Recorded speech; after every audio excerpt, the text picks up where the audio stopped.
So good evening, everyone, and a very warm welcome to all of you to today's webinar, which is titled Marine Spatial Planning and UDA Framework, Navigating the Future of Safe, Secure, and Sustainable Growth for All in the Indian Ocean Region, which is being held on this auspicious occasion of World Maritime Day. My name is Nishtha, and I head the Communications and Outreach at the Maritime Research Center, and I'll be your host for today's session, which is being organized by the Maritime Research Center in association with NirDhwani Technology Pvt Limited. Today's event is especially significant because it is being held in the commemoration of the World Maritime Day 2025. The World Maritime Day is observed annually under the auspices of International Maritime Organization, and it serves as a moment for the global community to reflect on the importance of shipping and maritime activities being held across the world. It also allows us to focus on the specific theme that highlights the urgent maritime priorities. This year's theme is Our Ocean, Our Obligation, and Our Opportunity. Our ocean reminds us that the seas are a shared global resource. They're critical for trade, livelihood, biodiversity, and climate stability. The term Our Obligation emphasizes on our duty to manage and protect the marine environments and the blue economy to enhance innovation. And Our Opportunity points to the immense potential that the sea holds. So this theme very deeply resonates with the subject of today's discussion, which is marine spatial planning and the UDA framework. Together, they provide both a sense of responsibility and the pathway for unlocking opportunities for the future of the Indian Ocean region and beyond. We sincerely thank all our distinguished panelists who have joined us today for their valuable time and contributions going forward. We are confident that this session is going to be very insightful and educational for all of us who are present here. A gentle request to the audience, please keep your microphones muted while the speakers are addressing the audience. For any questions or comments, you can use the chat box so that we can keep the session interactive and engaging. So with that context, let us now move on with the first session of our program. I would now like to invite Dr. Commander Arnab Das, who's the founder and director of the Maritime Research Center, to deliver the introductory remark on the underwater domain awareness framework and set the tone of the webinar. So before he starts, I would like to give a brief introduction about Dr. Das. He's a researcher, maritime strategist, and an entrepreneur. He's the founder and director of MRC, which is working on this unique concept of underwater domain awareness. Dr. Das has served in the Indian Navy for over 2 decades, and he earned his master's and PhD from IIT Delhi while he was serving as a uniformed officer and undertook various research and developmental projects during his 7-year tenure at the institute. And after retiring from the Indian Navy, he worked on the acoustic research laboratory at the National University of Singapore. So with this, I would hand over the mic to Arnab sir for his comments. Over to you, sir. Thank you, Nishtha. I think it's a very important occasion, and this time's theme is Our Ocean, Our Obligation, and our Opportunities. So that's why I think we at MRC thought it is appropriate for us to also showcase our work on the marine spatial planning.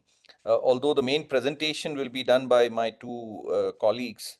So I just want to flag that we have been working on marine spatial planning on a very, very serious note on two parallel tracks. One is on the policy side.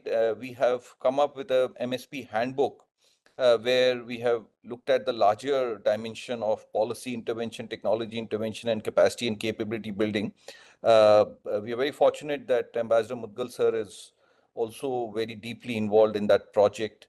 And my colleague Catherine will be presenting in details what we have covered and how we have gone about it.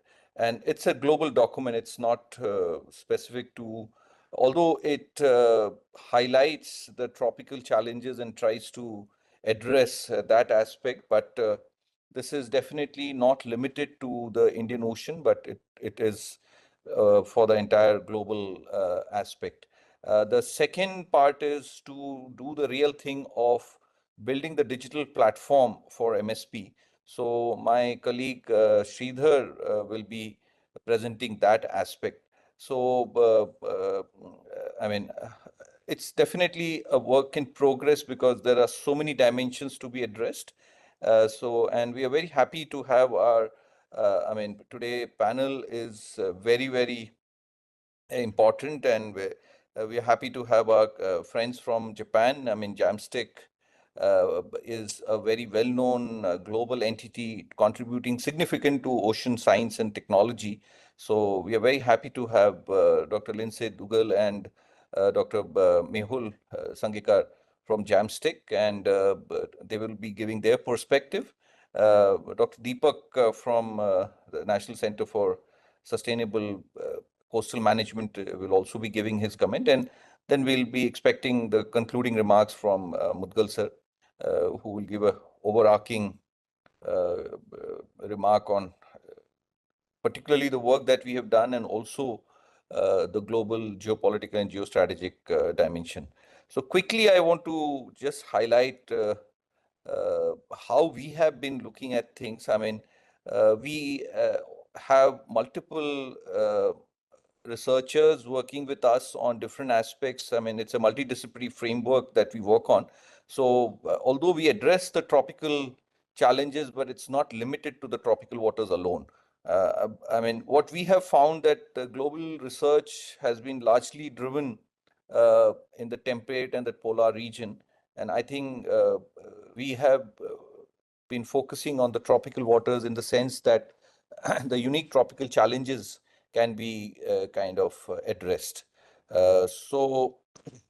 Today, even when we talk about the Indo-Pacific, it's the tropical waters of the Indian Ocean and the Pacific Ocean. So again, the tropical waters strategically have a significant importance, but I think the research community has not really focused so much on it. So we think that there's a significant opportunity for us to contribute to this area. So typically, when we say the UDA framework, which I will be discussing very quickly, it addresses the policy intervention, technology intervention, and capacity and capability building. In one sense, I would like to say that MSP is part of the technical or technology intervention, but my recent discussion with some of the diplomats also kind of puts it. So I want to avoid getting into that discussion on what is the hierarchy, whether UDA is a subset of MSP or MSP is a subset of UDA. But I think both of them are very critical tool, to solve our concerns of the ocean. So this is the framework that we have been working on. Maybe at the cost of repetition, but I thought it's important for us to set the context. So the four sides of the cube that you see represent the stakeholders, and the core is the acoustic capacity and capability building, because for underwater domain awareness, acoustics will remain the key tool or key aspect, and the tropical waters suffer significant degradation in the sonar performance. So, it's important that all the stakeholders come together. So we call it pooling of resources, and synergizing our effort is required. Then we'll have enough resources for research and innovation so that we can solve global problems.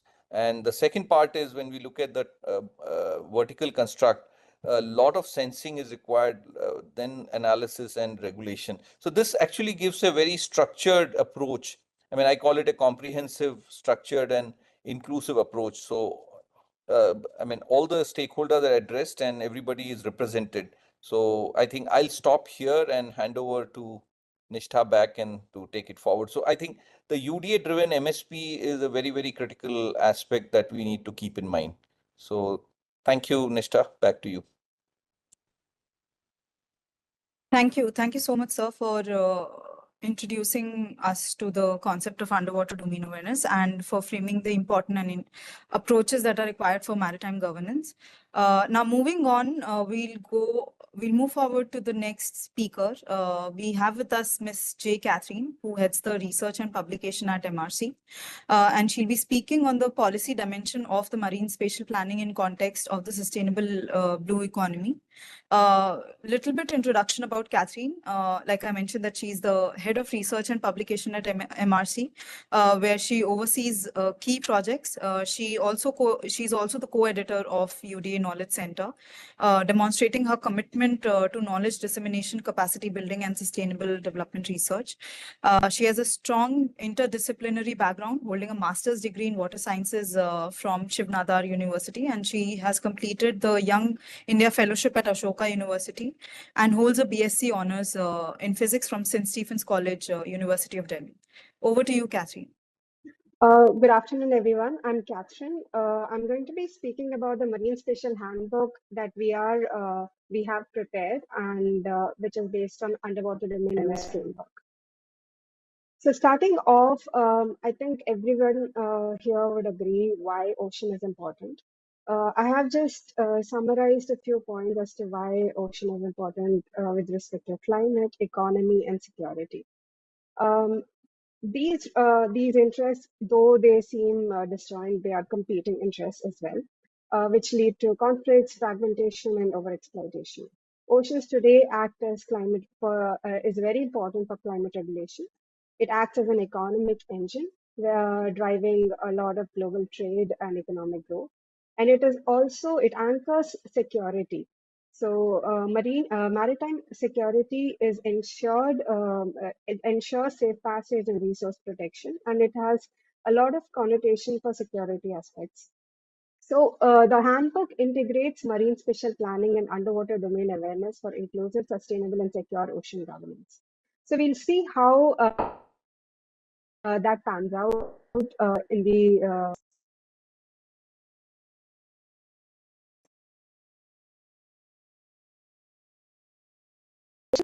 wide sense of ocean climate. And 100% of it is shared. It doesn't belong to one single country or one single person. So given that, today ocean is important for food security, energy production, global transportation, climate regulation. So the way it was impacting our lives, let's say a decade or 2 decades back, and now is drastically different in all of these aspects: food security, energy production, global transportation, and climate regulation. So the critical challenge here is because it's a shared resource, oceans are vulnerable to overuse, pollution, and unsustainable exploitation. And where does marine spatial planning come into picture? So marine spatial planning is a public process wherein you expect transparency, you expect inclusivity while making such plans. And also we take into consideration all the spatial and temporal components of human activities and ecological activities. And then we also look at how to allocate the resources that we have mapped and analyzed to make sure there is equity, there is sustainability in how we are using it. So the key benefits of marine spatial planning is reducing conflicts, enhancing coordination among stakeholders, balancing different objectives, economic, ecological, and social, ensuring sustainable use of marine resources. The marine spatial planning concept has evolved through the years. From the Cold War era, where the major concerns are military and security, but as the plaguing war-like situation diminished, and we entered into the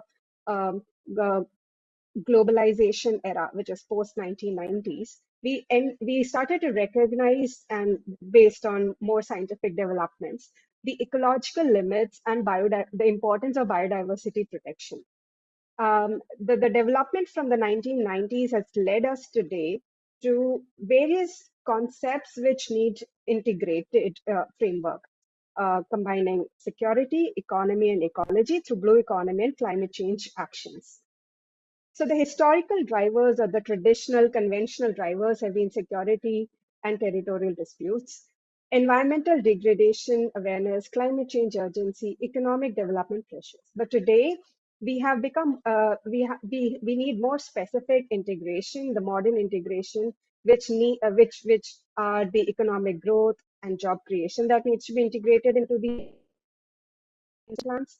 Make the environmental protection and restoration is properly integrated, and we also take into account the social equity and community needs, along with the national and regional sector. Though they seem very similar to the historical ones, the way the geopolitical dimensions have evolved are starkly different.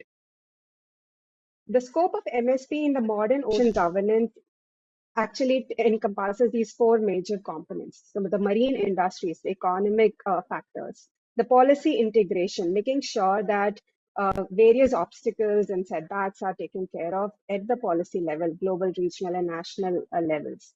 Making sure the climate action is aligned with your global SDGs and ESG parameters. And making sure the conflict resolution mechanisms are properly put into place. And such marine spatial plans can take three different forms, which could be a global form, a regional form, and a national form. And each of them have their own challenges and opportunities. So the global MS, this is something where we make a comparison between what the Western approaches have been and what the global South needs. So the Western approaches, because of the economic superiority, technological superiority traditionally, uh, has been hardware intensive, and has had a more of a temperate focus and more resource intensive. But what the global South needs is a more of a low cost solution, adaptive models, and tropical customization. And within this context, it is essential to avoid Cold War era legacy systems and unsuitable frameworks that don't address these needs, the community needs, the stakeholder needs, the resources and environmental conditions of developing nations and tropical marine environments. So the challenges and opportunities in resource-constrained regions, which is typically the global south, include the limited resources, fragmented governance, and awareness gap. The local knowledge and the skilling initiatives, which can drive sustainable and inclusive growth, needs to be integrated into all of our plans. The opportunities that we are looking at is innovation, given the population growing use of AI and ML, and the talented workforce that we have, the community engagement that is possible because there's a lot of places to explore, there's a lot of economic possibilities, digital transformation, regional collaboration to share resources, expertise, and best practices to come out of the bubble and make sure that the regional collaboration and partnerships and various avenues for that are explored. So UDA, the conceptual framework, as Dr. Das has already explained, the stakeholders, the way we take up the projects and the way we address the issues and come up with solutions is something that the framework very nicely encompasses. So the five pillars that we look at when we want to take up these is what is the strategy, what is the innovation that we are looking at, and how can this contribute to the skilling of the people, and what kind of knowledge base we are generating, the accessibility of the knowledge, and what is the fundamental research that we need to take up to make sure that the tropical customization, which we are talking about, can be put in place. So the whole the concept is, first you see, making sure the sensing and the monitoring technologies are in place and the data collection systems are properly, more community aligned, and making sure that the security issues are taken care of, and to understand the data to make sure that we recognize the pattern. And this can vary from place to place. For example, for the Bay of Bengal region, we are more concerned, let's say, about shipping or shipping accidents, or disaster preparedness. So we understand what kind of data we are looking at, making sure that we are using such, we are taking away from the generic data and trying to make sure that it is more context specific, location specific, and caters to the need of the people. So that is to understand and to share that information with the public through apps and various technological factors that we can think of. So the Indo-Pacific is in this particular context a very important player. So it is at the epicenter of the global power balance and strategic maritime importance in the modern era. But the technologies that we currently use, which is the sonar systems, suffer 60% degradation, and which requires which is not addressed properly. And 40% of the global trade passes through the Indo-Pacific, and it is home to about 3.5 billion people. So given these conditions and even rich biodiversity, demographic advantage, strategic choke points, how India and the countries in the Indian Ocean region are very specially placed for collaboration and integration and partnership for skilling programs, sharing of sophisticated analytical capabilities, comprehensive digital transformation, etc. So the roadmap of the handbook that Maritime Research Center has come up with includes these three major categories. So what are the policy interventions that you're looking at? What are the technology interventions that we require? And what is the capacity and capability building approach that we should follow?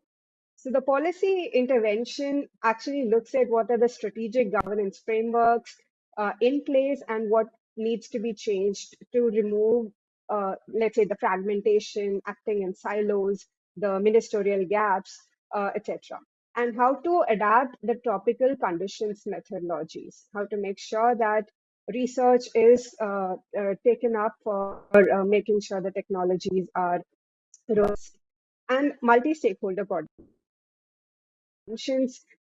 basically tells you the modeling and simulation, the advanced modeling and simulation that we can perform to make sure that it is more cost effective and we end up with strategic decision making. And then we also have the acoustic monitoring systems. That because ocean is something where without acoustics you cannot perform anything. So you're blind inside the ocean if you don't know your acoustics. And acoustics vary from different regions within the oceans, the shallow waters, the tropical regions, etc. So how do you address that? How do you monitor those systems, and how do you make sense of that? So customizing your acoustic monitoring systems to your to the place that you are in is essential. And the tropical specific technologies. So once you understand all of that, what are the technologies that you would recommend? And the final is the capacity and capability building. So there are layers of capacity and capability building approaches, which I'll be talking about in the later slides. So each of these areas builds upon the other and creating a comprehensive approach to sustainable ocean governance, addressing various unique challenges and opportunities in resource-constrained regions. So the policy interventions, which I've already mentioned, include the institutional barriers, how bureaucratic challenges need to be overcome, because MSP is a very, it's not a new concept, but it's not, readily adapted in this part of the world yet. So we need to make sure that the legal and the policy platforms that we need for making it work needs to be thought of properly, should be backed by proper research, should be debated, and the merits of, let's say, the underwater domain awareness framework, which this handbook actually talks about, taken into consideration. So the UDA integration, minimizing fragmentation. So UDA actually helps you minimize fragmentation. It improves transparency because your data and the way you are dealing with the data analytics and taking it to the different stakeholders, it's all properly structured through the UDA work. So the tropical focus also needs to be considered because even the policymakers, are largely unaware of how important such focus is while designing our policies. The Indian Ocean leadership and also making sure that in the Indian Ocean region, India having one of the largest coastlines can play a very important role, and also because a lot of trade passes through this, we need to make sure that we understand what is happening around our shores and making sure that our neighboring countries um, understand and and are aligned with each other in terms of what they are thinking without competing interests. So the leadership plays a very important role, and the Indian Ocean region can can become like a very global leader for various regions around the world. So also aligning whatever we are doing in MSP with ESG and SDG is also important when we talk about the policy impacts. And finally, impact assessment, which could be both environmental and the economic impact assessment, should also be integrated into policy interventions. Technology intervention is something that my colleague Sridhar is going to expand on. But to summarize, we are actually promoting the advanced modeling solutions, which is cost-effective planning and strategic decision making for complex ocean environments. So what we are looking at here is customized underwater channels and ambient noise models designed for the tropical conditions. One way that we do this is through the source path receiver model, which is sophisticated signal processing and acoustic analysis of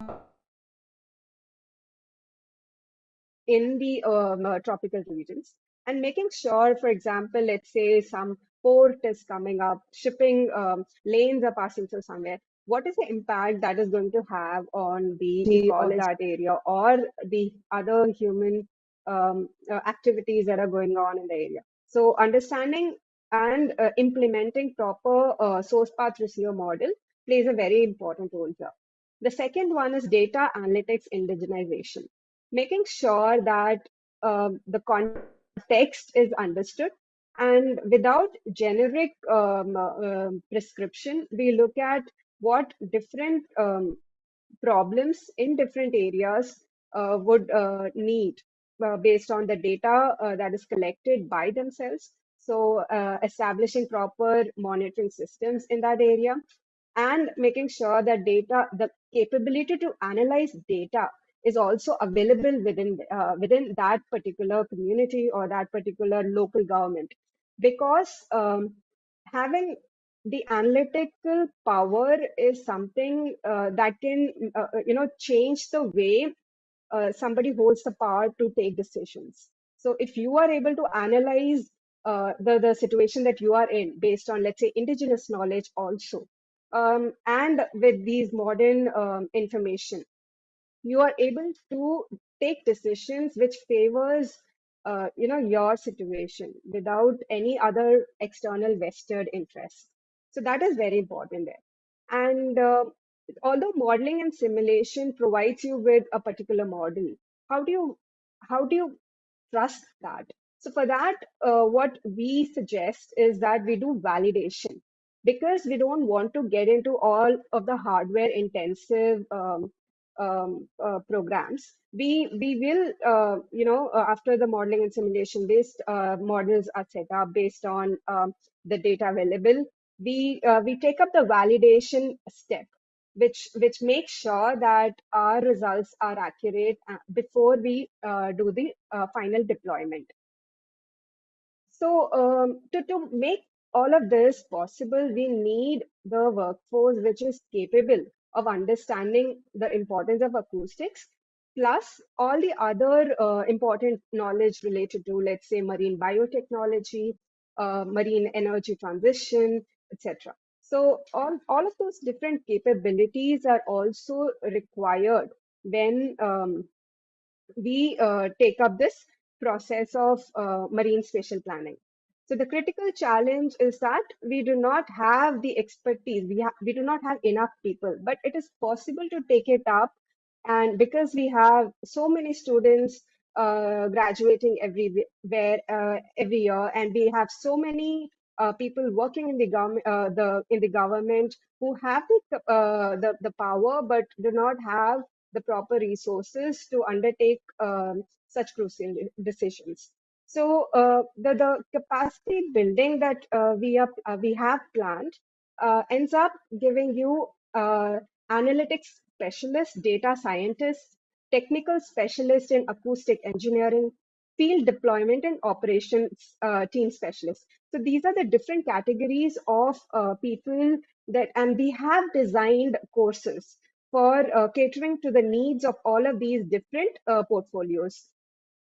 And so the innovation ecosystem for building this capacity is three-tiered. One is the hardware to make sure that the sensing capabilities are in place. And the second is the software, which is the analytical tools. And the hybrid is sharing the hardware and the software knowledge with different stakeholders through different knowledge sharing platforms. So our the whole system is how you take up the outreach initiatives and making sure you engage with all of those stakeholders and making sure you sustain all of your efforts through long-term capacity maintenance and implementing the solutions on ground. So these are some of the pictures from our field visit to Maharashtra, Gujarat, and Kerala coast. So here we've met with fisherfolk who shared with us their issues, the lack of the major issue was they understood technology, but they didn't have the proper technology that catered to their problems. So once we shared what we had developed, the APY analysis tool, the sediment management framework, and even the shipping radiated noise tool, we received some positive responses from them about how that could help them understand their marine activities. These people are mostly involved in seaweed cultivation, fishing, etc. And even our the internal team, which is not able to visit, we arranged for a small webinar for them where we explained to them about the sustainable blue economy. So it's not like about us imparting knowledge; it's also about getting there. So if I talk to them about sustainable blue economy, they already know what blue economy is in their local context. So understanding that plus connecting it to what the global definitions are, what the missing components are from our side and from their side, and coming up with a joint solution is something that was the output of this particular field visit.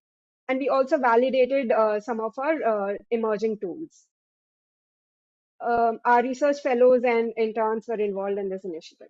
So the key takeaways for ocean governance from the handbook is the essential integration between MSP and the UDA, the convergent strategy between policy, technology, and acoustic capability building, the tropical specialization, and the need for inclusive growth, making sure the community management and strategic global cooperation initiatives are aligned with each other. So the recommendation and the future outlook for the policymakers is to make sure that the integrated governance approaches bridges traditional maritime management with modern technological capabilities. For technocrats, it's to prioritize modeling and simulation for the obvious reasons which I've already explained. For researchers, it is to build capacity in tropical acoustic science and develop region-specific solutions for underwater domain challenges.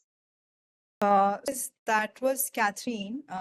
So those were the updates and the presentation that were made by Catherine. So I'd like to thank Catherine for explaining to us the MSP handbook that she's been working on for a very long time now, and for the insightful policy perspective, which helps ground our discussion on governance, regulatory framework, and institutional imperatives. Next, we are pleased to have Mr. Sridhar Prabhuraman, who's the Deputy Director at MRC Pune, to present on the technology intervention and innovations in MSP, especially for the tropical marine environments. Brief introduction about Sridhar. He brings over 6 years of experience in the underwater acoustics at MRC, and in his current role, he oversees the engineering and leads the pioneering projects at MRC. These projects aim to enhance maritime situational awareness and support sustainable management of marine resources. Over to you, Sridhar. Thank you so much, Catherine. And while my colleague, I think there were some issues with that, but I think it's a good segue into what I'm about to present, more so from the perspective of technology intervention that is required for marine spatial planning. The idea here, and as I'll keep explaining in the upcoming slides, is that what we need as a country, specifically in the global south, is more so from the perspective of modeling and simulation driven work, which includes analysis and data sharing, and essentially a tool that connects multiple organizations together and avoids creating siloism. But before we get into that, and before we try to identify how a tool or a technology in essence helps us solve problems, um, let's look at the problems that we currently have. These are just two examples. There are much more, but we can see in the past there have been instances like, for example, with the Birmingham Port project that happened. There was a massive amount of protest that was staged after the construction of the port because that led to a lot of accelerated coastal erosion. All the communities were displaced, the fishing zones got displaced. There was a large scale dredging that happened because for that particular port construction, which ended up destroying the complete ecosystem in the region. And a similar one, but a kind of a slightly with a different objective, due to erosions happening in the coastlines. The I think this happened back in Tamil Nadu. They ended up placing some drawings and seawalls at the end of seabed. What that did, then that kind of solution completely ignored sediment dynamics on how the sediment flows. What that did, it just shifted the problem downshore to a different region and did not really fix the problem per se. Now, the World Bank report from 2020 on enhancing coastal and ocean resource efficiency project that specifically mentions that one of the biggest problems that we have is that multiple agencies are operating in silos with unshared datasets, leading to uncoordinated decisions. And because it is a disjoint approach that we are taking, there's a lot of information gap. We are missing a lot of early warnings.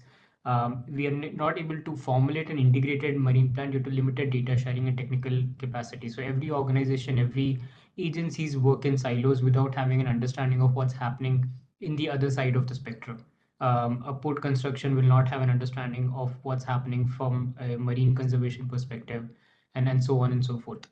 So what we are kind of suggesting in terms of the technology intervention for MSP is to solve such kind of a problem, a platform essentially that converts raw observations into actionable insights for policy, conservation, and industry.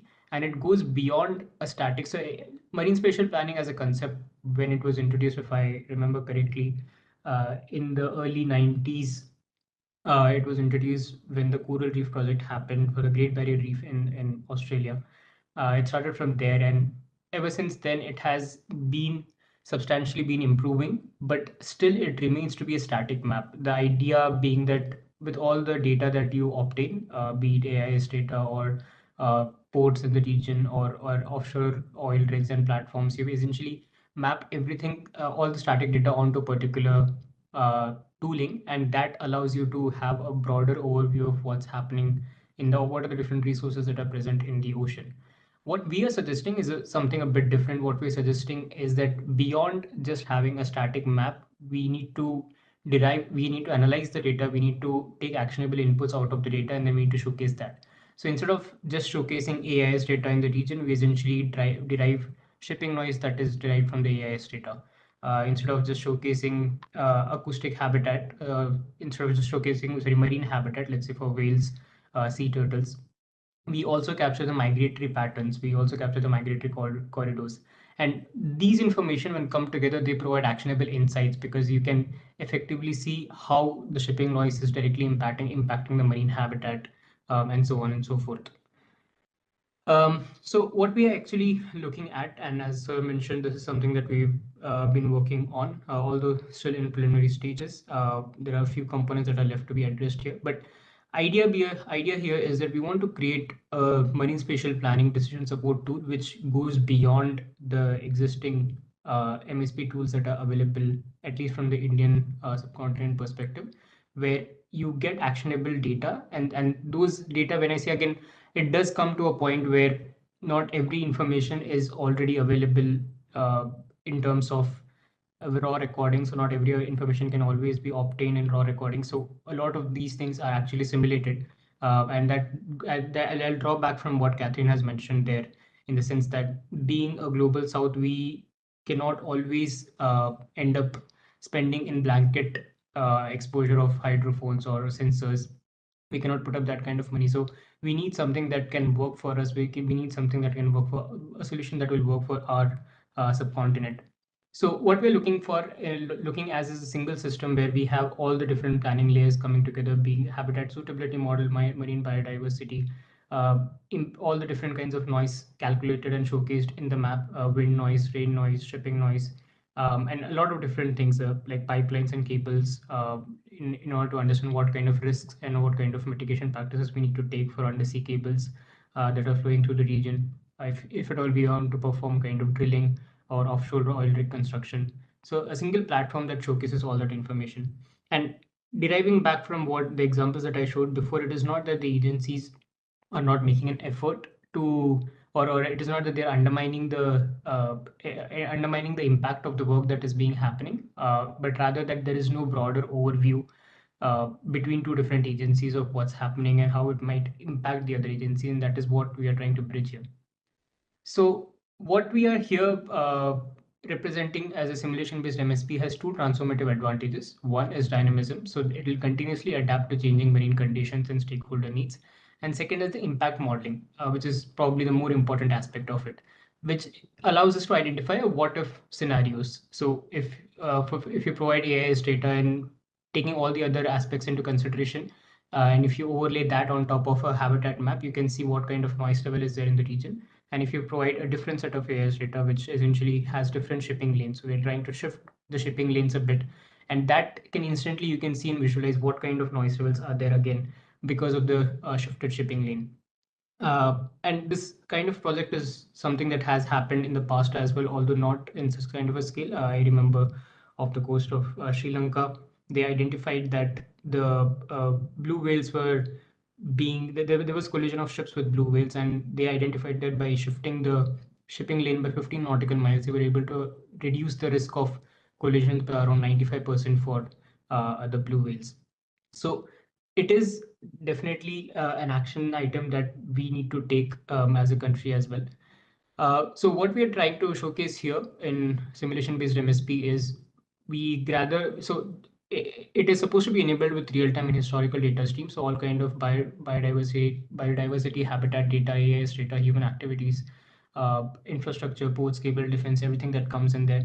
And we place that on top of simulation engines. These simulation engines, again, it varies from application to application depending upon what we are looking at. If we are, let's say, for example, ship noise estimation, we are looking at feeding in AIS data, and then we are grabbing the sound speed data based off temperature, salinity, pressure. We are taking sediment type, what kind of sediment is there to identify the absorption coefficient and so on.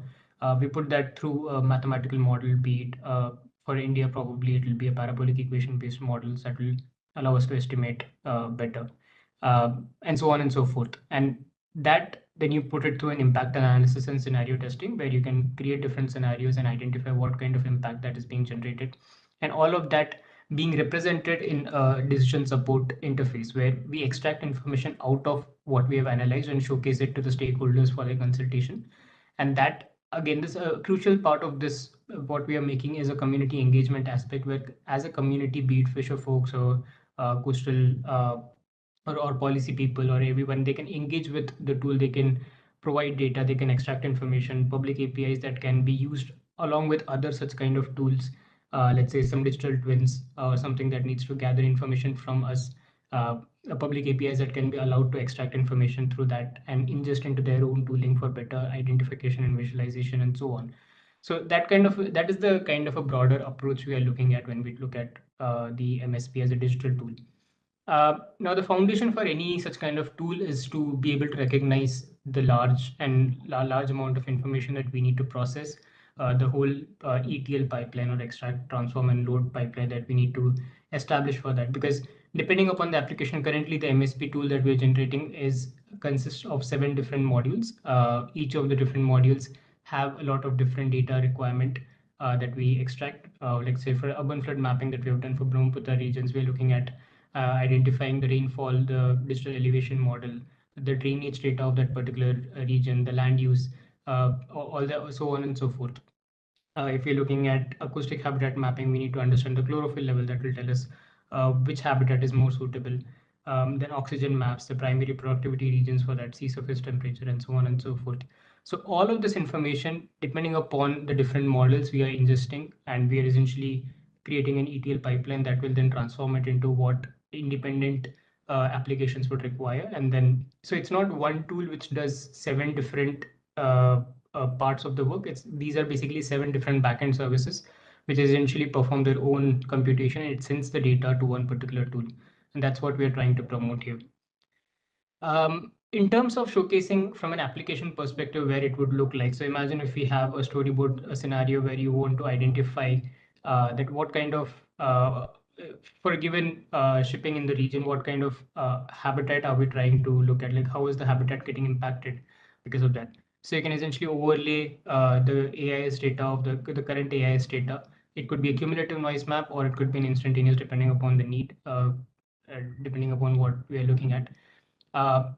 So we've got the AIS data, then we can overlay a map of shipping noise on top of that, which is again computed dynamically. A part of this computation dynamically again, and I'll talk about it as we move forward, is that this was not something that we were able to do because of I would consider because of less pronounced usage of AI as a model, but today with use of neural networks, so we basically replaced a parabolic equation model. So we basically created a neural network model which is suitable for the specific Arabian Sea, Bay of Bengal, and some southern part of IOR, which is trained upon the data that we have collected, as well as some data populated using the PRAM model the transmission loss data that we populated using the PRAM model. And what that allows us to do is that instead of the computational time comes down drastically. So instead of it taking instead of taking it n times to perform some computation, you are reducing it to log n, and so on and so forth. So the computation times come down drastically. Definitely there is a trade-off with accuracy. However, depending upon the application, the trade-off is acceptable provided you have a more dynamic mapping generation that is happening there. So for most of the applications that we identified, the trade-off is substantially like 5 to 10% of trade-off in accuracy is acceptable from what we saw. Now from the noise map that we essentially have, we then overlay that with the acoustic habitat map. Again, this is something that we generated using a Maxent model that performs the habitat suitability mapping.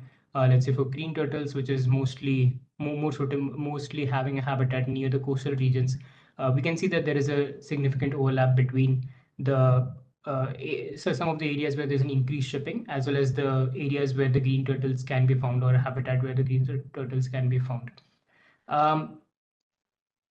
Yeah, and what we're trying to look at here essentially is not just about showcasing the habitat at that particular instant, but also being able to identify the migratory patterns of the species. Right now we're looking at green turtles, blue whales, and dolphins, and what is the migratory pattern with respect to different seasons? What is a migratory pattern with respect to different environmental parameters, and how that helps us to identify all the projects, all the economic projects that we are taking up. And in terms of the analysis, so once we have this kind of a data, once we have performed that overlapping, we can give more actionable insights to the user. Instead of just saying that, okay, you have the shipping and you have a habitat map, you can extract the shipping noise and you can perform that overlapping analysis and identify that 94% of the habitat is between the green turtle and the shipping is overlapping, and so on and so forth. Now, of course, shipping noise is not the only aspect that we're looking at. Sediment management is also an extremely important component here. We have done some work in terms of data collection and sediment classification. We've developed a model for sediment classification for freshwater system as well as the tropical water systems. The idea here again is that all these components will come together in terms of sediment management. Sediment dynamics affect the estuaries, river mouths, and shipping channels globally. So it is extremely important that we identify it. We need to understand the flow of the sediment to be able to understand what is the type of sediment. We can perform a sediment classification and what is the usage of that sediment. A clay silt will have a different usage as compared to, let's say, just a clay or a sandy clay sediment type. So being able to understand that, being able to understand the sediment transportation allows us to plan better, as I showcased with the example of the Puducherry coastal erosion project that took up. Shipping noise we've already spoken about. We have done some work on top of that for noise and vibration studies. Skip that one. Acoustic habitat mapping. Again, so the marine biodiversity, it goes beyond just the three aspects of green turtles, blue whales, and dolphins. We are looking at other aspects like such as what are the different fishing zones, what are the different fisheries, identifying those and creating models that can help us identify the migratory patterns and establish the regions of those particular turtles.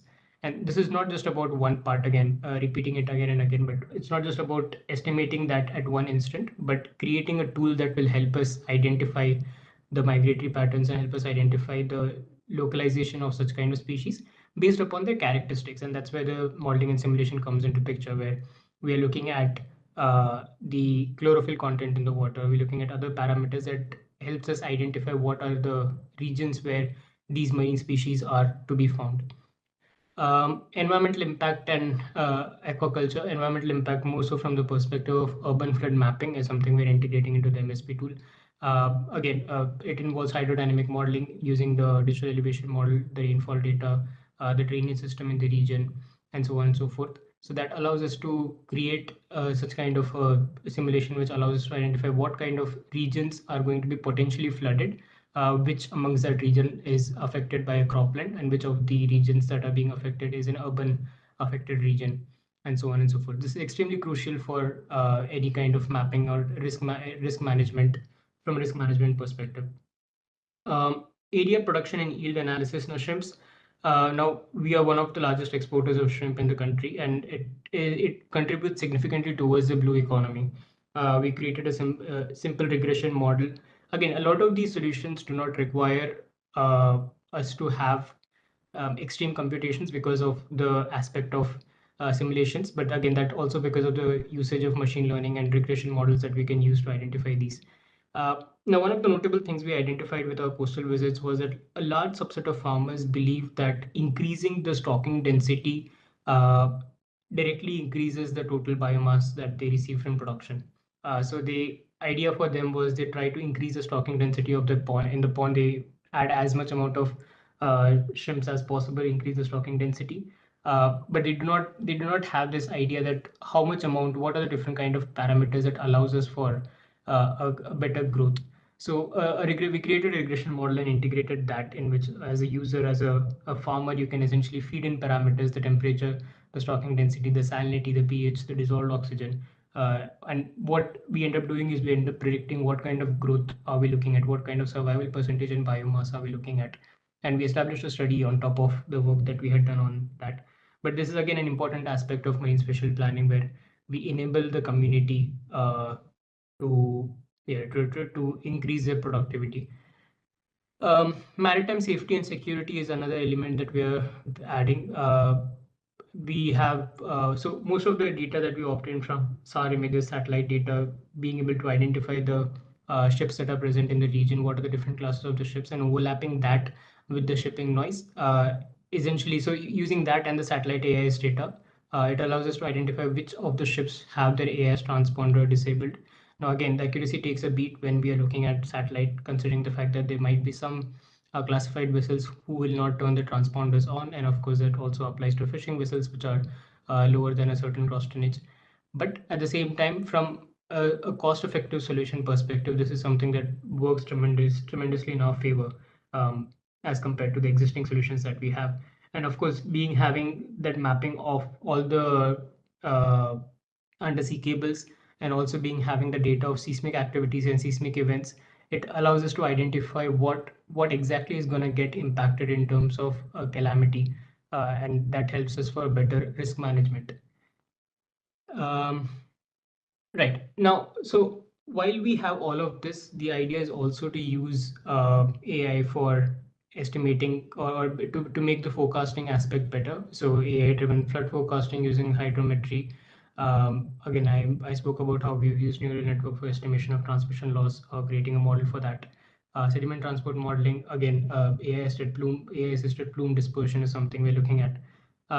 Vessel path prediction, it's a very common problem that has been solved in the past, but integrating that with a broader component of marine spatial planning uh, gives give all the different elements in a single tool.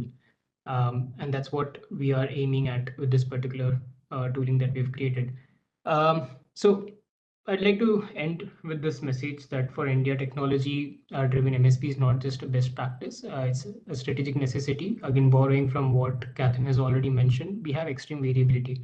Our coast faces a high variability in climate and biodiversity. There's a seasonal fishing, there is festive tourism, things that do not even depend upon that cannot be scientifically explained, in the sense that you'll have tourism that happens during some festival seasons, you'll have fishing activities that will be happening during some festival season, regardless of whether they obtain a good catch or not. These things needs to be integrated into a system when we look at any kind of policy making, and the MSP tool that we're creating is specifically from that perspective, that community engagement comes into picture, where we take all of that into consideration. And again, from a resource constraint perspective, India cannot afford a blanket deployment of expensive monitoring systems. Simulation-based MSP offers a very cost-effective solution from that perspective. All the data that we have, in terms of, it's not that we do not collect data, it's just that the data that we have is spread across different agencies. So having a single tool where all the agencies can come and interact together, can provide, that then can upload data, and then have that kind of a community engaged data sets, allows us to think from a better and a holistic policy overview. And it also, from considering the governance complexities, like the MOES and MOFCC authorities have mandates that are overlapping in these aspects, and taking into consideration the new regulations brought up, not the new regulations, but the IMO regulations on reducing the noise level and improving the habitat in general. It is being enforced more and more as we throughout the upcoming years. And we as a country, I think we need to take that up seriously. And MSP tooling, or a decision support tool, is extremely crucial for us to implement the marine spatial planning. Right. With that, I will wrap up my presentation. Thank you. Thanks, Sridhar, for the compelling presentation and for taking us all through the MSP tool that the internal team is, developing over the course of time. So with this, we have culminated the section where the presentations were there, and now we'll move on to the next segment of the webinar, wherein we'll hear the remarks from the dignitaries who joined us today. Each will share their reflection and perspective on MSP and UDA and the sustainable blue economy, and also talk about the work that they've done in these domains over the years. First, we have with us Dr. Mehul Sangekar, who is a senior research fellow at the Japan Agency for Marine Earth Science and Technology, short for JANSTEC, long for JANSTEC Tokyo. So over to you, Dr. Mehul. Hello, can you hear me? Yes. Good. First of all, thank you, Dr. Das, for inviting me. We just met Dr. Das a couple of weeks back in Tokyo. He visited us in JAMSTEC. It was a very nice visit. And yeah, it's really nice that I could hear about the progress, what you're doing at MRC. Also, thank you, Catherine and Sridhar, for all the updates. Very nice work. So just to I guess I have been in Jumpstick only for 5 years. Dougal has been in Jumpstick for a lot longer, so he will tell you a bit more. But Jumpstick, for those who don't know, stands for Japan Agency for Marine Earth Science and Technology. We are actually a Japanese National Research Institute, and we do all kind of technology development, but mostly also a lot of marine science, including biology, mineral exploration, geology, climate change, plastic pollution, etc., etc., etc. So, but most of our work, mine and Dougal is actually doing more on marine animals, plankton, like especially jellyfish. And my work especially has been on developing tools for imaging of plankton and other animals, such as tools for looking at very, very small animals, like jellyfish or fish eggs, etc., as well as looking at large animals on the seafloor or in the mid-water column. So yeah, we are a bit different. We haven't really worked so much on marine acoustics, but we work more on a marine imaging point of view. So yeah, not similar, but we also have the same issue that we usually end up with a lot of data, especially from a marine visual environment. We have a lot of data from the seafloor, we have a lot of data from the midwater, we have data from big animals, small animals, as well as recently with all our new sensors, we have data for very, very small plankton, which are like millimeter or micrometer resolution. And how do we all put it together? I mean, we have our own annotation pipeline where when we record a lot of videos, we go through them manually, and now we are trying to train some AI for detection of these animals in the videos. And then there are certain platforms such as Ecotaxa where we can upload all these images. It's like a worldwide consortium of all these images which get uploaded, and people are building models to actually identify them. But there's not so much work on taking all that data and making some meaning out of it, like what you're trying to do with your acoustic data. That's something which each one does separately. Yeah, so one thing, it's actually a very nice platform what you're trying to build. I wonder if along with acoustic data, you would also be working towards other forms of data which indicate health of the ocean. I mean, acoustic data is nice, of course, but you can tell a lot about bigger animals, like dolphins and whales, but there's a lot of things happening at a much smaller level, and I think Dougal will tell you about that. He's the man for this. But a lot of health of the ocean can be told also from the state of the plankton, or how much CO2 gets pushed from the air into the ocean depends on the phytoplankton. But to study them, I think you need other information as well, not just acoustics, but some kind of imaging platforms. The problem with these imaging systems is the data is much, much larger than acoustic systems. And how to put it together is going to be a really big challenge. I mean, right now, the data collected is very, very small numbers. For example, even we go to the ocean maybe once a year or twice a year on our ships and collect data with our sensors. But what if we start having these 24/7 sensors in the ocean? I don't know what we're going to do with that data, or how much we're going to be able to process this kind of continuous data. So that is going to be a completely different ball game when it comes to that. But then how to extract meaningful information from that data is another challenge. Like, how do you build algorithms to actually extract either autonomously live or semi-live information about the state of the ocean from this kind of small imaging data? I think is something which hasn't been thought of yet in such a broad perspective. And how to put all that data in a platform like yours, where people can actually combine it with, say, other information like acoustic data, is not well thought of yet. So it's something which is still quite open. But yeah, the other thing I would like to say is, yeah, you're right that data sharing is very important between different agencies. I wonder how easy it is in India itself. Does it happen quite easily that information gets shared between different agencies?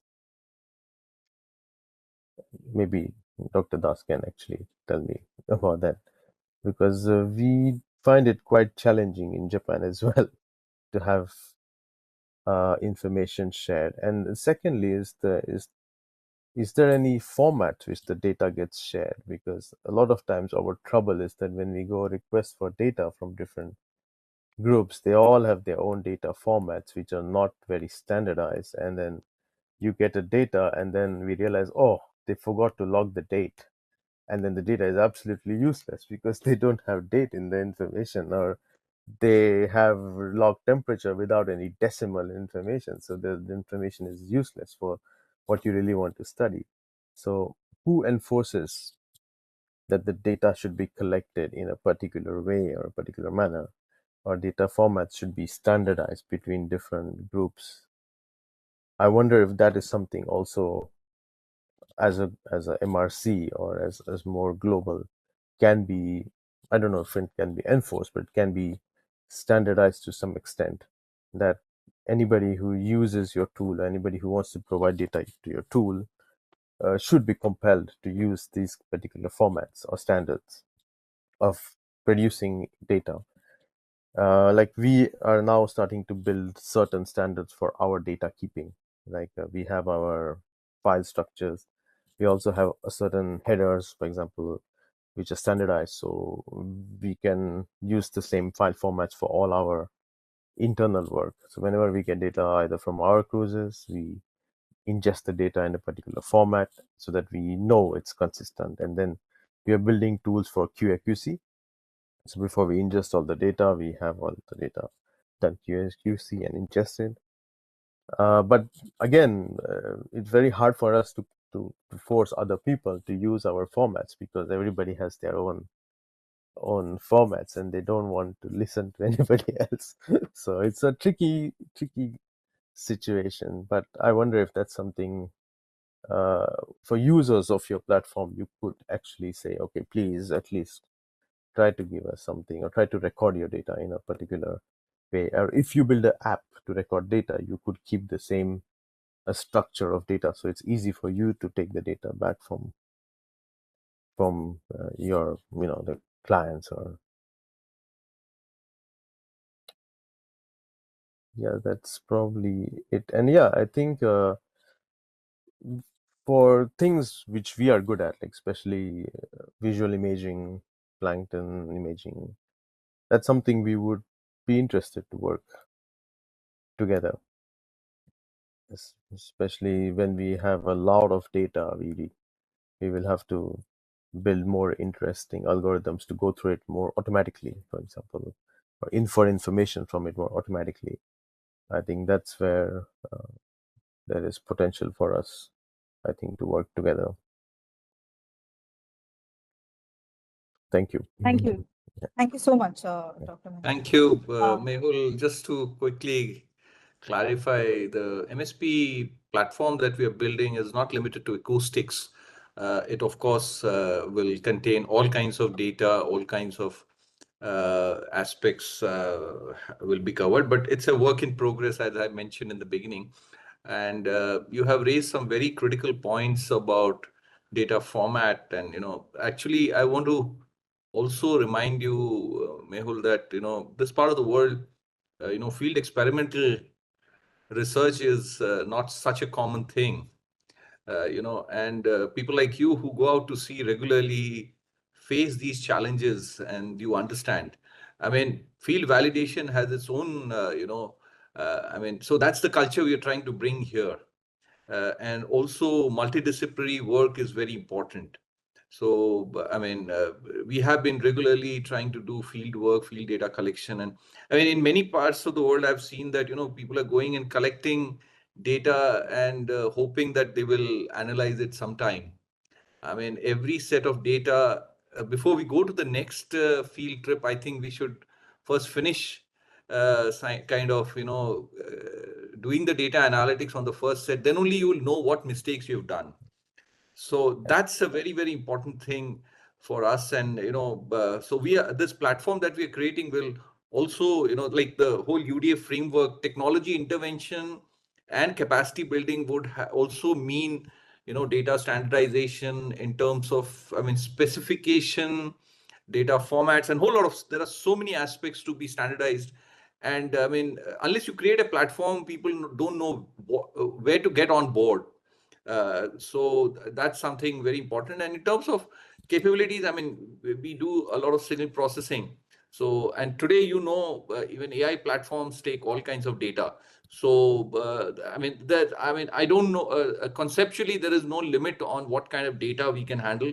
It's certainly not limited to just we are doing satellite image processing also. So how integrated all the different data sets are if you are really serious about solving real world problems. So definitely that is something we are looking at. But it will be a long haul in any case, and we are very much ready for that. Every different aspects. What you all are doing at the macro, at the micro, species level is also very important. That's what will kind of come together to build the larger ecosystem. But how do we kind of stitch multiple layers and exactly. multiple aspects is extremely important. But the process is, I think, more important. There is a lot of research going on across the world, but can we build a process where all that can be put together to really stitch one holistic picture is what is important. So I think what Sridhar has presented, the attempt is that and the UDA framework as such will give a conceptual model on how people can collaborate. See, even people who are funding or processing projects, they also need to be far more aware of what are the nuances or what are the challenges, and then only a proper ecosystem can be built. So that's what I would say. Thank you for your comments. I think this is an ongoing discussion. I think Yes. there's a lot more to be spoken about. Nishtha, back to you. Yeah, right. Sridhar also has something to add, so I'll just quickly call Sridhar to make his comment. Right, I won't take too much time. Thank you, Mehul sir. I think you're right in all the comments you've made. Format being standardized, that is the expectation when people will upload any data to this tool. Let's say they want to upload temperature data, they have to have it in a particular format for it to work with. But that being said, the beauty of creating that ETL pipeline is that everything actually gets recorded, stored in a database, and you can export it in any format that you wish to. That's the idea that we have there. Second point, Arnab sir rightly mentioned that field experiment is not so common in the side, and that's where we are bringing the community engagement aspect. So as a fisherman, if you're going to see for some fishing, you essentially just mark that region and say that this is a region where we could find a catch, let's say in this season, and then the season in a different season it shifted to a different space. And a lot of these information cannot be obtained, again, as I said, because we are a very religious and a cultural country. There are factors that cannot be explained by science as to the season, the time when we go and things like that. And this is something that we also identified when we had that community engagement, as Catherine rightly pointed out, in the Gujarat coastline and so on and so forth.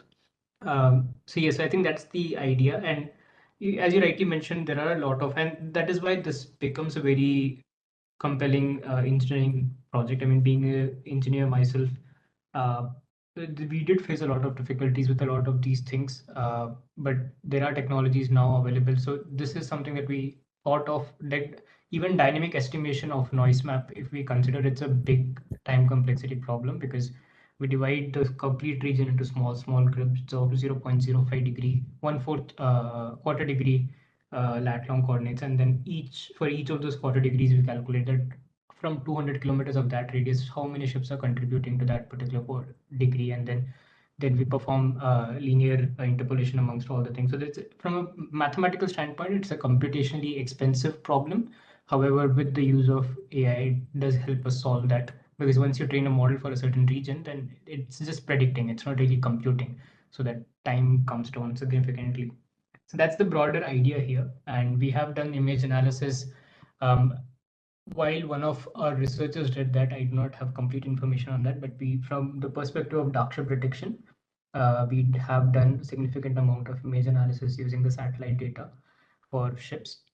And yes, I mean, we have some capabilities around that. I'm happy to get back to you with that if required on that. Thank you. Yeah, thank you so Well, much.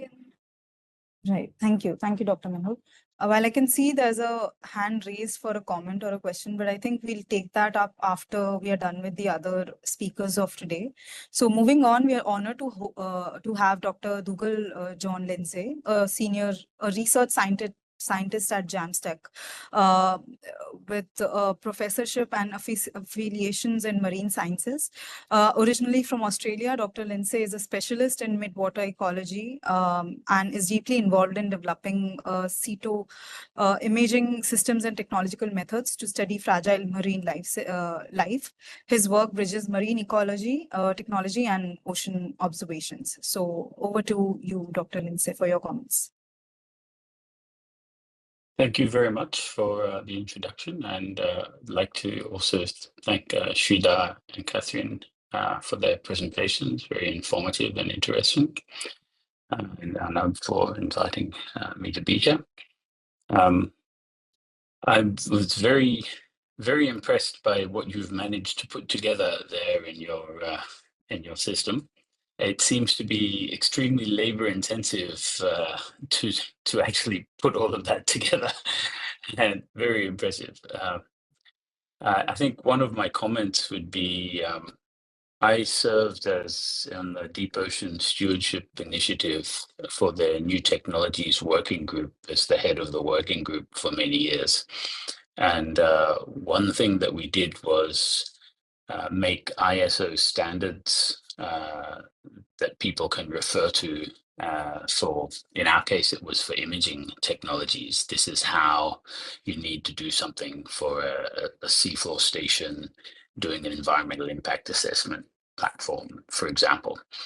And we tried various ways to provide standards that would be clear that people could follow. But as Mehul was saying, it's like herding cats. People have their own standards and they don't like to change much. So we kind of moved to trying to develop tools that people would find nice to use, and therefore the de facto standardization is done by when they put their data in your tool. Your digital twin kind of a system, correct me if I'm wrong, but it seems that people, if they could upload their data, they may not it's not being used like to analyze their data at the grassroots, like the people providing the data don't put it in and get back an answer that they want immediately. It's more like a management tool to an overview of everything for the people controlling or looking at the bigger picture. And I'm wondering if having development of some kinds of smaller package tools that would then put an input into your system might be one way to gather more data that you might not otherwise get, because people are more likely to share their data if they're getting some kind of analysis results back from the process of sharing it. Mehul was just talking about ecotaxa, which is being used for plankton region of interest analyses, where they are providing machine learning backend. So when you upload your images, it's an interface where you can label the images with a set taxonomy. But now, because of the machine learning backend, people are trying, oh, I'm going to do that because then I don't have to develop my own machine learning models. And this has given enough data that currently they're putting together a publication comparing plankton biomass from everywhere around the world, because the users are putting the data in to use the tool. So this kind of an approach would seem to be very nice to because you're already integrating so many different kinds of data to be able to get other sources like that. We have, Mehul was talking about how we have many images of the seafloor, of the midwater. And another approach we have been using is we have a server box that runs its own database, which also has the web server interface. So while you're at sea, you can capture images and click on points to say this is a squid or whatever. But we provide this box to people who want to use it. And you were saying with your fishermen who might want to go out and do something, if you had tools that they could use, which they use for logging or whatever needs they have, but when they send the box back to you, you then have everything in the format you want already in a database. And they can't afford to buy one of these themselves, perhaps, but they might borrow one, and that would get you data back in this way as well. And we do that successfully with our video analysis annotation system. So that might be something to look at as well. One other thing I was thinking of is this open source image database Squiddle, which we are using, is mostly it's hosted on Amazon Web Services.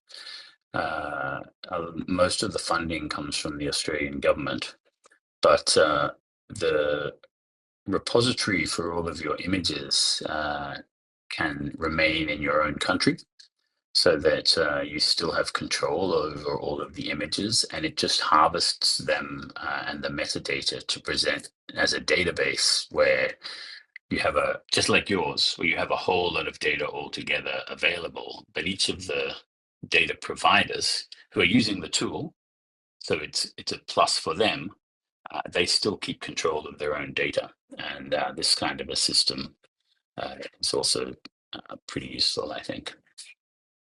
Mehul was talking about optics and the interface with acoustics. And one thing I was thinking of was, for example, with acoustics, you have the SOFAR sonar channel at 1,000 meters depth, where the sound travels further than anywhere else.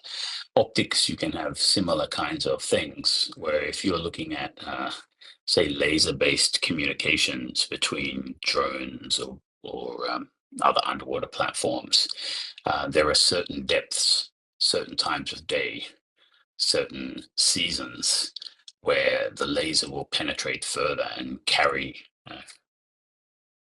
information a longer distance if you can map those things out in 4 dimensions. And the work that you've already started with your MSP platform there would seem to be very good to integrate those kinds of things as well, especially in tropical areas where the water is clearer and therefore the the laser can penetrate further. Although you were mentioning sediment loads and needing to keep track of those, which I can see, especially around the coast, would be a big problem. We have some of the hardware, the toys that I was talking about before. One of them is a shadowgraph camera system, which Mehul has been developing. And with shadowgraphy, the illumination is a single LED.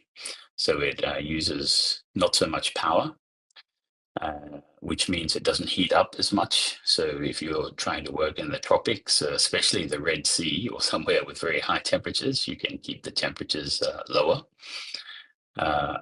And it's also very good for imaging in turbid waters. So where normal reflected light camera systems would not be able to get an image that you could tell anything from, the shadowgraph camera can. And it can not only image the organisms, but actually image all of the particles. And you can get a turbidity reading from counting particles, and also see what kind of particles they are, if they're flocks or if they're fine clay or if they're something else as well.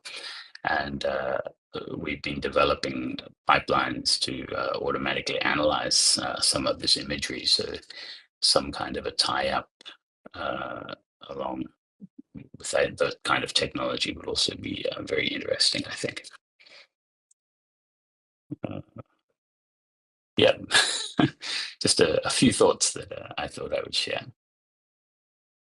Thank you, Duggal. I think definitely agree with you.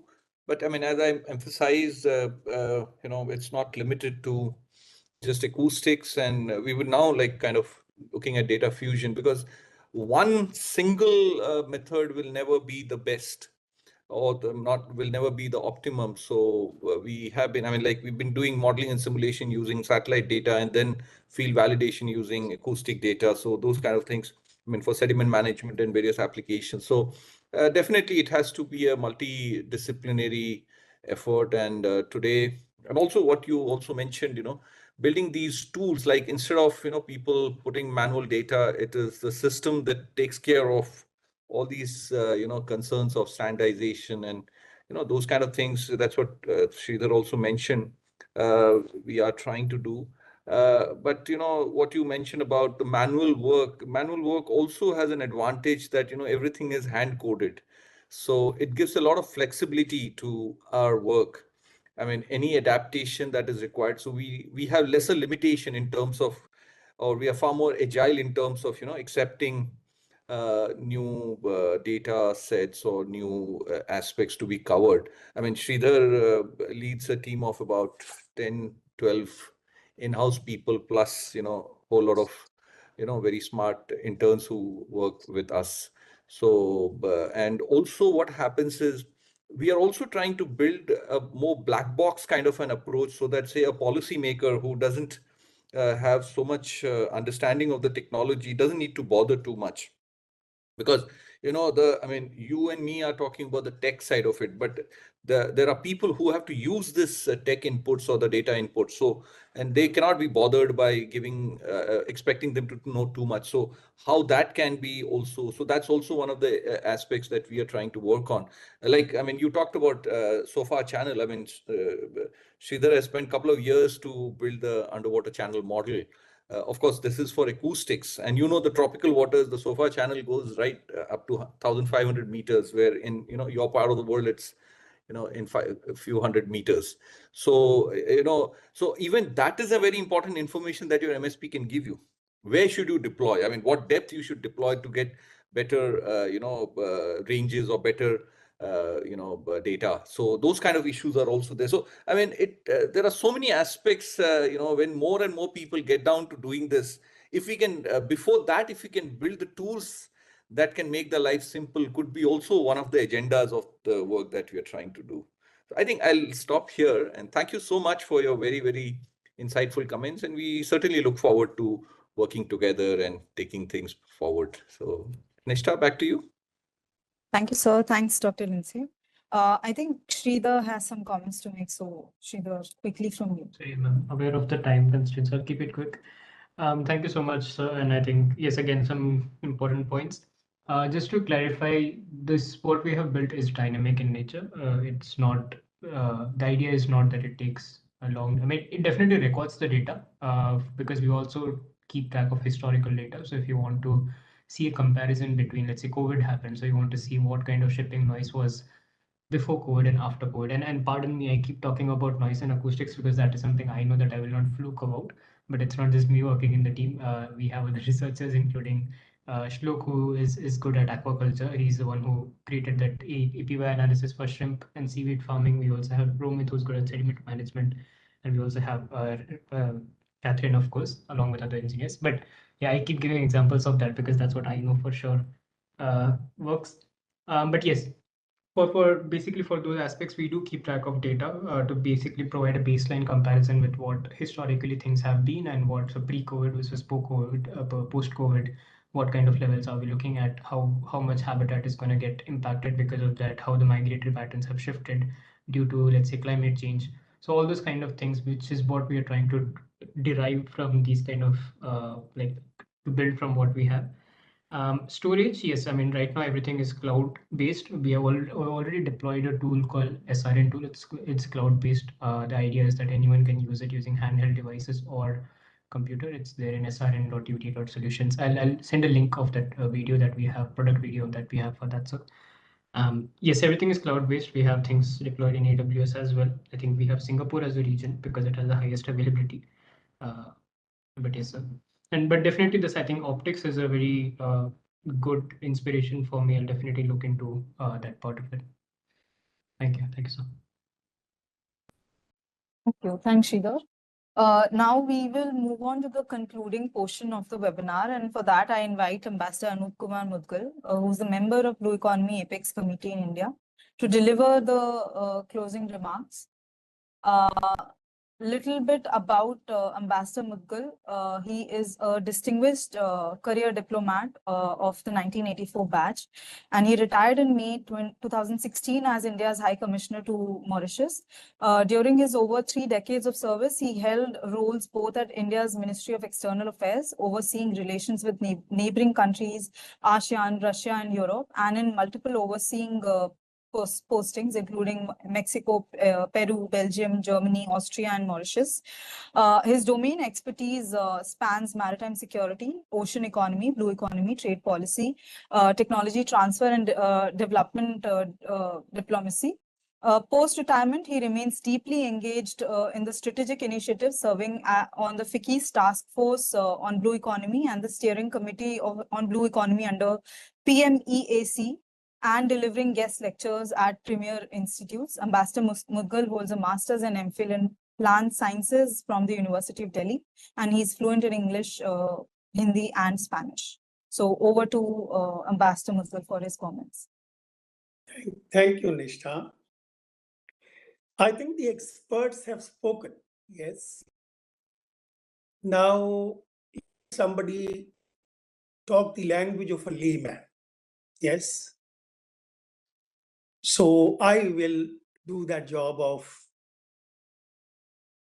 bringing up the language of the layman, yes. You see, I have been dealing with issues of blue economy, climate change, generally the sustainable development issues. And there, in fact, we talk about the mismatch between our expectation as human society, our actions, and then its impact on the environment. And you know, there are things which really worry us all.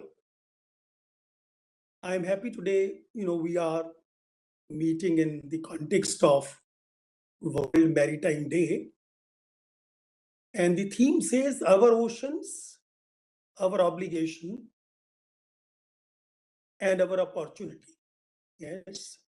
Now let me start at the end of this phrase, our opportunity.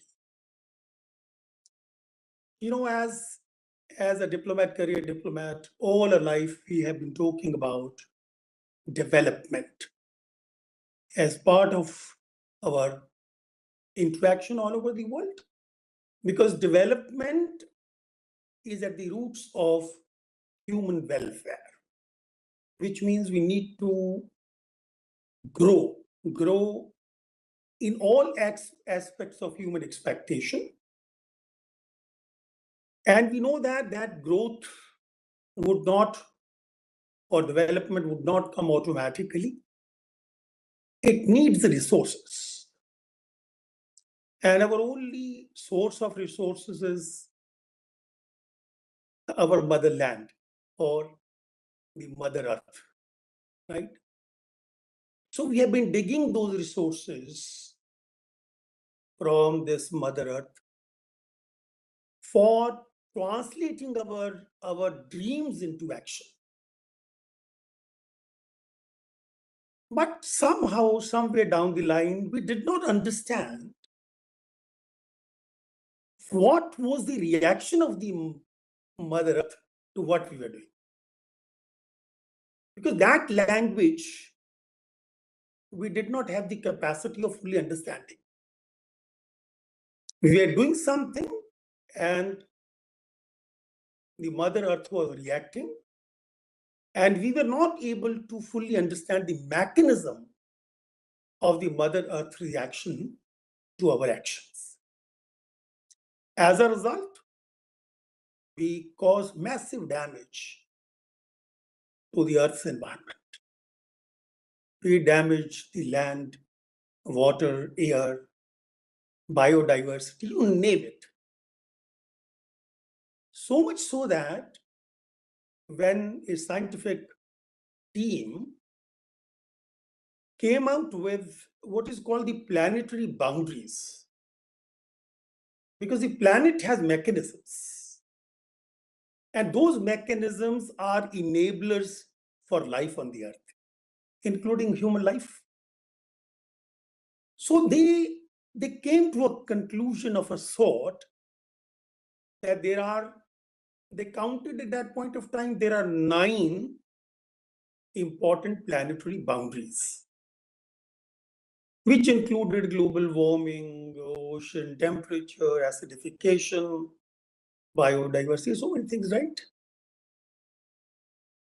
And then recently, I read a report that out of those 9 planetary boundaries, we have already exceeded 7 boundaries. Yes, we have exceeded 7 boundaries. And these are also called the tipping points, which then can undermine the planet's own capacity to manage its own systems. Which means the planet may reach a stage of irreversibility in terms of managing those mechanisms. And then we see the symptoms. And we see the symptoms, for example, when we were talking about economic development as part of blue economy, everybody understood that while we have undergone massive development, but still a substantial part of humanity is still suffering from those gaps, be it poverty, food security, energy security, health issues, education. And as a result, the simple conclusion is that we have to further grow so that we have more resources diverted to those gap areas to overcome those gaps in the human development process. But if we want more growth, we want more resources. Now, the issue is that the land is already completely exhausted of resources, and I'm sure you all know about the Earth's overshoot day. The overshoot day when the Earth's resources are completely exhausted for a particular year. And I was amazed to see that this year, that Earth's overshoot day was somewhere early August, which means, and we have been doing it since 1972-73, which means since 72-73, we have been exceeding the planet's capacity for resources every single year by a period of something about 4 to 5 months every year. So as a result, there is a general expectation that the land is exhausted of resources. Of course, there will be some technological benefit in terms of the tech efficiency of resources. Understand, but it will not be able to give you the kind of resources we need for our future growth. The expectation is in the next 22, 23 years, the global GDP would double from the current level. If the current level is $115 trillion, you will add another $115 trillion in the next 23 years. That will indicate the magnitude of resources that we need. And the simplistic answer was that already the land is exhausted, but the seas have not exhausted. Let's go to the sea now. Let's go to the ocean. Why can't we go to the ocean? Because we thought, because we did not understand the ocean, or we did not have the technology to harness it, and now we have it, we can go there. Why not? Now, without realizing that while, of course, sea appears to be untouched by actions or misactions, but the oceans are also suffering. The oceans are suffering by way of pollution, by way of acidification, by way of loss of biodiversity, and so many other things. And now, for example, when we talk about the planetary boundaries, I will try to simplify it because I won't go into all aspects of those planetary boundaries. Say, for example, climate change. Now, everybody is saying climate change is an existential threat, right? And I think I have no difficulty agreeing with that. But if climate change is an existential threat, we need to know what are the processes which are causing that climate change. And then what are the main important factors which would either cause it or prevent it. Now, when I look at that, is the ocean not probably the single most important factor? Which, if mismanaged, will cause it, and if managed well, will probably prevent it. Now, I think that is where my starting conversation is. As a consequence of my association with Blue Economy processes, when I spoke to Arnav for the first time, I think some 5-6 years ago, we have to understand, why is the ocean suffering? What ails ocean? And when you look at those reasons, the causes, it is basically the human activity which conflicts with the ocean functioning. Now, these are conflicts. When we talk about ocean activity in terms of economic activity, there are intersectoral conflicts. Energy may conflict with tourism, tourism may conflict with shipping, shipping may conflict with biodiversity. So many things are there. So there are those conflicts. Why the intersectoral conflicts are easier to understand and probably address, I am more worried about the conflict between the human activity and the ocean health. Because that is what we don't see. You see, for example, if a port is resulting in, say, a harm to the coral reef, we can see it. Or if the ships are causing a problem with, say, a pipeline, we can see it. But what we don't see is that how it interacts with the ocean health. And that is where the problem is. So the MSP document, which Catherine has really worked very hard to produce, is trying to highlight these potential conflicts. And then trying to spell out, is there a way out where these conflicts could be minimized? Now, that is where, Arnav, your underwater domain awareness becomes important. Because unless we understand the underwater domain, we would not understand the causes for the ocean suffering. And if we don't say that, we would not be able to help the ocean prevent crossing those planetary boundaries. Now, that is where, for example, I heard, I know it's a very complicated thing. Acoustics, for example, is only one tool available to us. But it's not sufficient. It's not enough, because we need to understand, because what's happening underwater has some physical features, chemical features, biological features, and many other features. Now, each feature is so dynamic that it changes with place and time. And that shows the magnitude of that data, which we need to study to come to understand what are the causes of things that we watch or we see, because those are the symptoms. Now, we are worried about the symptoms, but there are causes for those symptoms. The underlying cause, unless we address the underlying cause, the symptom we won't be able to stop. That is where, in fact, the underwater domain awareness or underwater, that platform which Arnab and others are trying to develop.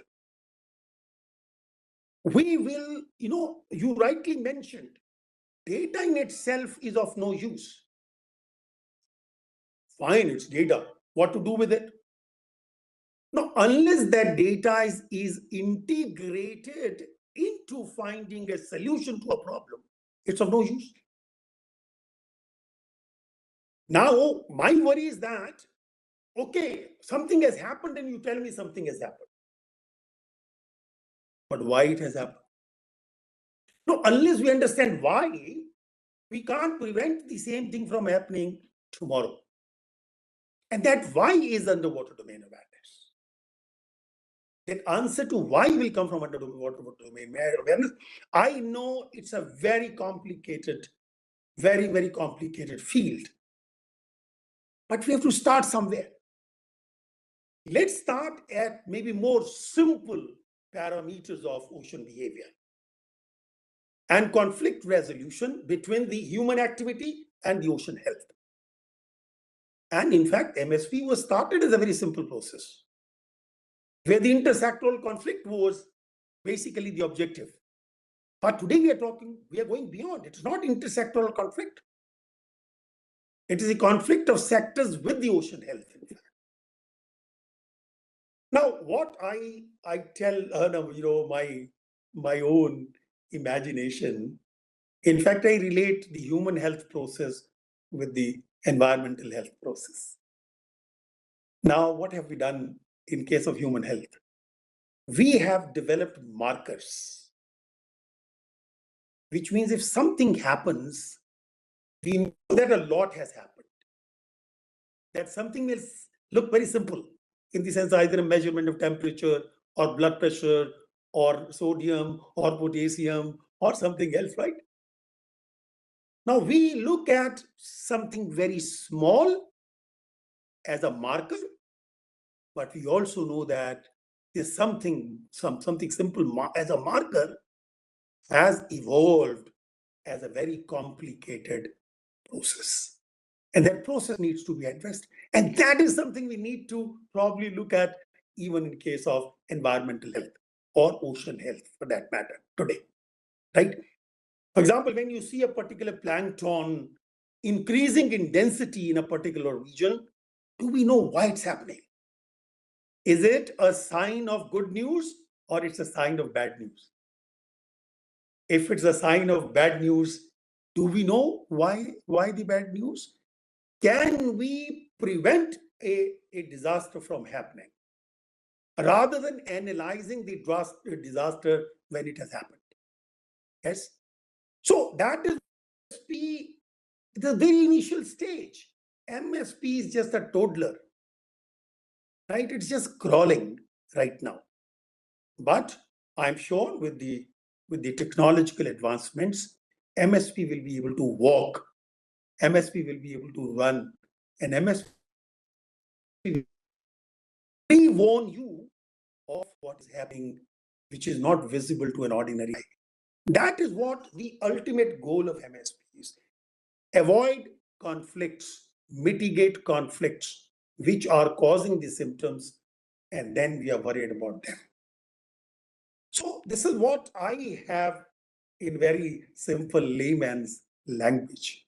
Yes, though because of my own science background, I know it's a very complicated thing. But we are talking about acoustics as one tool. We are talking about the DNA fingerprinting of another tool. We can do the chemistry of water. We can do the physical parameters of water. And then can we, I always say that El Nino, for example. Now, old time when we didn't have any technology, people will look at the color of the water and say El Nino is coming. Yes. Those were the indicators because with the temperature rising, the composition of the plankton used to change, and with the composition of the plankton changing, the color of the surface water used to change, and with that they would tell you this year is going to be El Nino. Can we develop such markers, simple markers of complicated processes, and then take preventive action for avoiding the conflict so that it doesn't cross the planetary boundaries? Unfortunately, we have already crossed 7 out of 9. So I think with this, I will stop. I know there's a time limit. I have many stories to tell, but this was the simpler layman language. Thank you so much. Thank you so much, sir. Really appreciate always your vast experience and your understanding of the whole mechanism. Really means a lot. Thank you so much, sir. Google or Mehul, would you like to say something before we close? Any quick comment? Me first, or Dougal? Would you like to go first?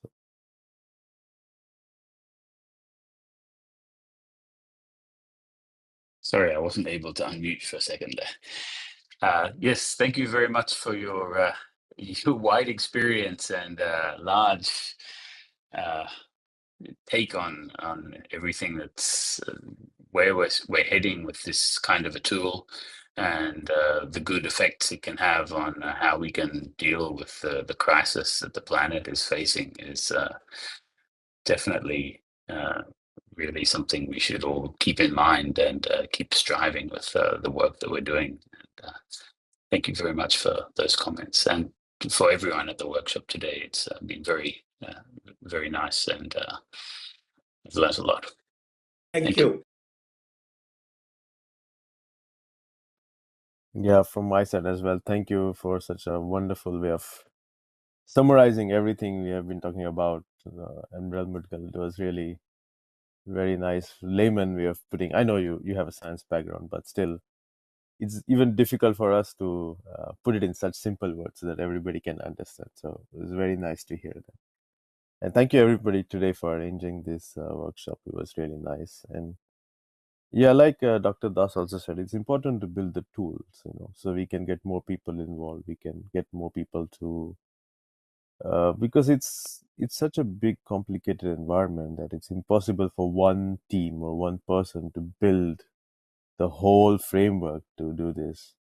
So I think in the end, it's going to be different groups building things. But as long as, with our new generation of high-speed data sharing, if we can build things separately but combine information so that in the end the analysis can be done together, I think that's something we have to do, rather than trying to do everything as one group.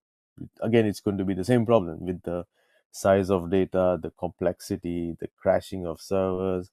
I think in the end it has to be done by many different groups, different things, but in a way that we agree that we can share the data. We can share the data in a particular format or particular way, and the analysis tool is something which can build together. So the data from our side and your side can be combined to make meaningful markers or results, as you said. So thank you once again. Thank you so much. Thank you. Thank you, everyone. Any closing remarks from Sir, Arnab sir? No, I think I have yes, sir. already kind of given my opinion. I know to be specific on this issue is not easier, because the complexities are so deep and profound. You touch one end, hundreds of other ends get out of your hand, right? So bringing those threads together, that is why the challenge. The hundreds and thousands of those threads, data threads, and then dealing with them in real time as an advanced warning system for avoiding those conflicts is not going to be easy at all. In fact, let's start simple. Yes, I mentioned once, I remember that was probably early 80s or late 70s. I spoke to a communication expert. He says, Mr. Mudgal, there is no reason that the phones should be wired. They have to be wireless. Because people are mobile, therefore the phone has to be mobile. Yes? And we thought it was an impossible vision. But then a couple of years later, I looked at the first cell phone, which was 2.5 kilos and was really impossible to manage. But look at today, which means the evolution of technology can solve problems as long as we have the right vision. And I'm sure when it comes to MSP, the vision is right. The technology gap will automatically fill with time. When people see the benefit, they will work to plug those gaps. And as the gaps are plugged, there will be more benefits. It will breed on itself. Yes. So with these words, I think I should close. Thank you so much. Thank you, sir. Thank you. Thank you, Mehul. Thank you, Dugal. Nishta, back to you. Close. Thank you, sir. So as we come to the close of this enlightening webinar, it is my privilege to deliver the vote of thanks on behalf of the Maritime Research Center and NirDhwani Technology. First and foremost, I extend my heartfelt gratitude to all the distinguished guests who joined us and to the speakers, including Dr. Commander Arnav Das, for setting the stage for a thought-provoking introduction to the UDA framework. Catherine J. for her insightful presentation on the perspectives of the marine spatial planning and its role for sustainable blue economy. Mr. Sridhar Prabhuraman for demonstrating how technology and innovation can shape the MSP in the tropical waters. We are equally honored by the reflections shared by our eminent dignitaries, including Dr. Mehul Sangikar and Dr. Dugal Lindsay. Your perspectives have added immense value to today's discourse. A special thanks to Ambassador Anup Mudgal, sir, for his thoughts in the closing remarks section, which has given us clear sense of direction of how to move forward. So on this occasion of World Maritime Day 2025, with the theme, Our Ocean, Our Obligation, Our Opportunity, today's discussion reminds us of the shared responsibility we all carry in managing our ocean sustainably. I would like to acknowledge our organizing team's effort for putting together this webinar. And I would also like to thank the engineering team who has worked effortlessly and tirelessly to put together this tool that the team is working on, which is called the MSP tool. So credit goes to the engineers, including Shubham, Ayush, Shreya, Anchala, Jay. And finally, to our participants who have joined us for your engagement and your questions and the discussions. With this, I once again thank all of you on this amazing occasion of Maritime Day. Thank you and have a wonderful evening ahead. With this, we can close. Thank you. Thank you, everybody. Thank you. Thank you.